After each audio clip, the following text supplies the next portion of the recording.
అన్నా ఇది వాళ్ళను నెట్టివేసి అమ్ముకోరాకుండా చేస్తున్నటువంటి సందర్భాలు చాలా సార్లు చూసినాం. కాబట్టి అటువంటి పరిస్థితి రాకుండా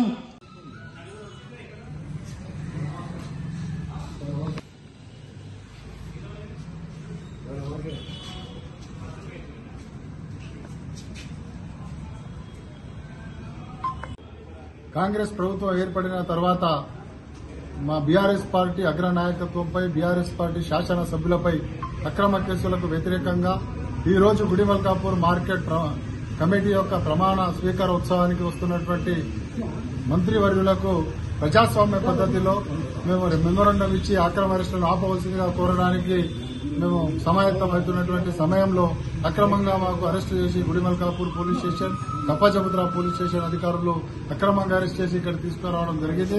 కాంగ్రెస్ ప్రభుత్వం ఎన్ని కుట్రలు పన్నినా మా నోళ్లు మూయించాలని చూసినా మేము ఎట్టి పరిస్థితుల్లో కూడా ఎప్పటికప్పుడు ప్రశ్నిస్తుంటాము.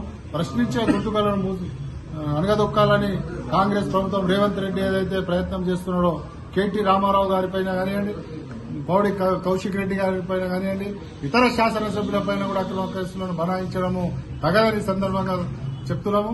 అంతేకాకుండా హైదరాబాద్ నగరంలో ఏ కార్యక్రమం జరిగినా కూడా ఈ రోజు నుంచి మంత్రులను ముట్టడిస్తాము, మంత్రులను తిరగనీయము. ఎప్పటి వరకైతే అక్రమ అరెస్టులను ఆపరు అప్పటి వరకు మా ఉద్యమాన్ని కొనసాగిస్తాము. ఉద్యమకారులము ఉద్యమిస్తూనే ఉంటాము. జై తెలంగాణ. వాళ్ళను నెట్టివేసి అమ్ముకోరాకుండా చేస్తున్నటువంటి సందర్భాలు చాలా సార్లు చూసినాం. కాబట్టి అటువంటి పరిస్థితి రాకుండా కేసీఆర్ గారి నాయకత్వం, తెలంగాణ కేసీఆర్ గారి నాయకత్వం, కాంగ్రెస్ ప్రభుత్వం నిరంకుశ వైఖరి,